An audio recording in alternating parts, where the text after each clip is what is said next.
সুপ্রিয় দর্শক ও পাঠক, স্বাগত জানাচ্ছি আমাদের নিয়মিত আয়োজন আজকের খবরের কাগজে। আপনাদের সাথে আছি আমি ফারহানা তাহের তিথি। চলুন দেখে নিই 16 পৃষ্ঠার খবরের কাগজে আজ কি কি আছে। প্রধান শিরোনাম: গণমাধ্যমের আদলে ফেসবুক পেজ, বাড়ছে বিভ্রান্তি।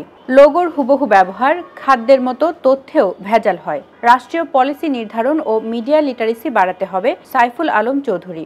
মনিটরিং করে ব্যবস্থা নিতে হবে ডক্টর বি.এম. মইনুল হোসেন। প্রতিবেদনটি লিখেছেন সাজ্জাদুল কবির।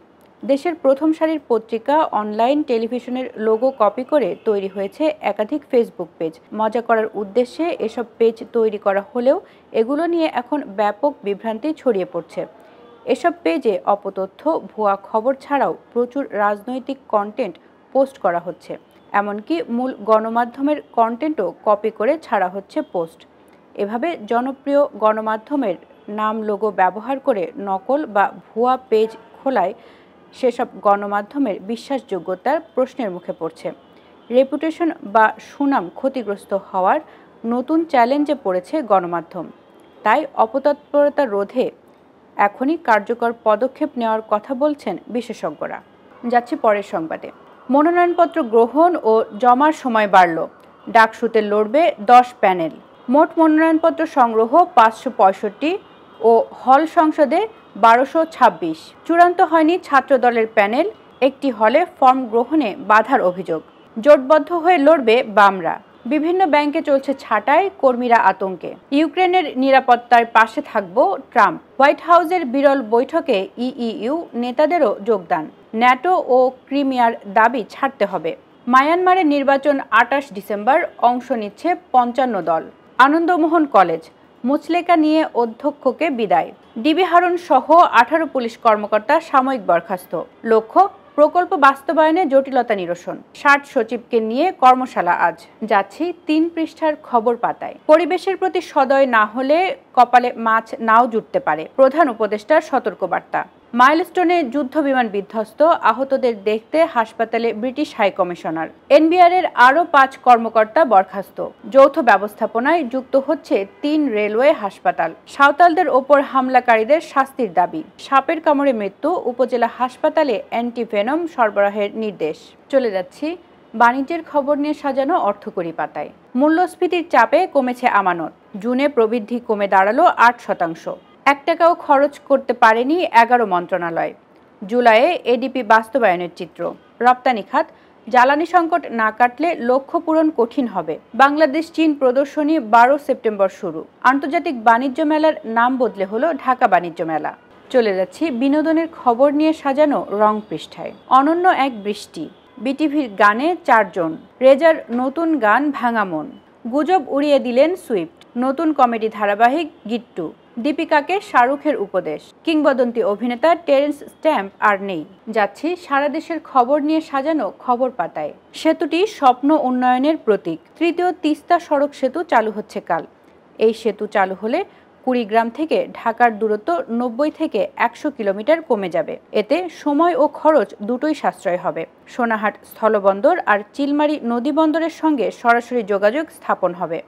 এতে ব্যবসা বাণিজ্যের নতুন দুয়ার খুলবে।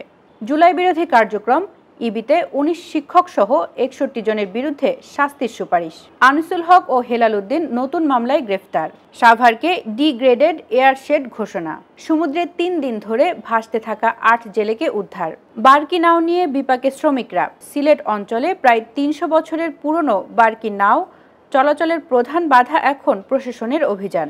যাচ্ছি আন্তর্জাতিক খবর নিয়ে সাজানো বিশ্বগ্রাম পাতায়।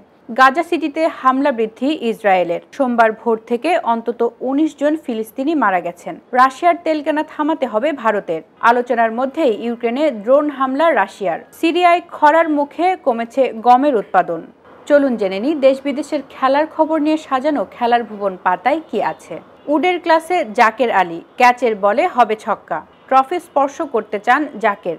এশিয়া কাপ টি20। গিল থাকবেন ভারত দলে। Asia cup hockey. Pakistan out, Bangladesh in. 16 বছর পর হতাশার শুরু আতলেতিকোর। নেইমার আর কত কাঁদবেন। 10 নম্বরে ওরা 11 জন।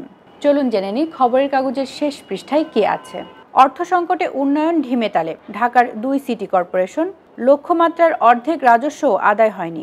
দেনা রয়েছে বিগত বছরের। রাজস্ব বাড়াতে টার্গেট দক্ষিণে অক্টোবর, উত্তরে ডিসেম্বর। সামান্য বৃষ্টিতে অনেক এলাকায় পানি জমে যাচ্ছে। উন্নয়ন প্রকল্প বাস্তবায়নে ধীর গতি।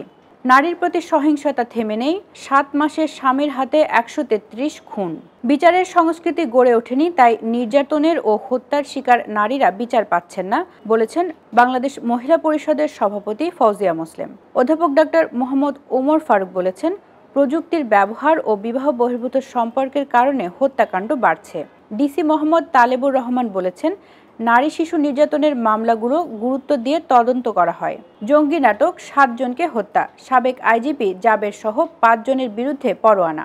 নির্বাচনী কর্মপরিকল্পনা তৈরিতে ব্যস্ত ইসি, দফায় দফায় বৈঠক করছেন কর্মকর্তারা। ভোট কেন্দ্র প্রস্তুত, নতুন দলের নিবন্ধন সহ নানা কর্মযজ্ঞ ইসি সচিবালয়ে। চলতি সপ্তাহেই রোডম্যাপ প্রকাশ করব, চ্যালেঞ্জ মোকাবেলাকে গুরুত্ব দিচ্ছি। ইসি সচিব, আদালতের নির্দেশ, চাকরিচ্যুত 85 জনকে ইসিতে পুনর্বহাল। চট্টগ্রামে 5 জন সহ সড়কে নিহত 7, রাতের আনন্দ, ভোরে বিষাদ। এক পরিবারের 3 জনকে হত্যা, উপদেষ্টার বাবার নাম আশায় ভিন্ন বক্তব্য দিতে বাধ্য করার অভিযোগ। পাথর লুটেরাদের নিয়ে খবরের কাগজের সংবাদ প্রকাশ, বিজিবির নিয়ন্ত্রণে রাংপানি। সেবাচিম হাসপাতালে ত্রিমুখী আন্দোলন, ভোগান্তিতে রোগীরা। সুপ্রিয় দর্শক ও পাঠক, এই ছিল আজকের খবরের কাগজে। সর্বশেষ সংবাদ জানতে থাকুন খবরের কাগজের সঙ্গে। এলো খবরের কাগজ, নিখাত, নির্ভীক, নিরপেক্ষ।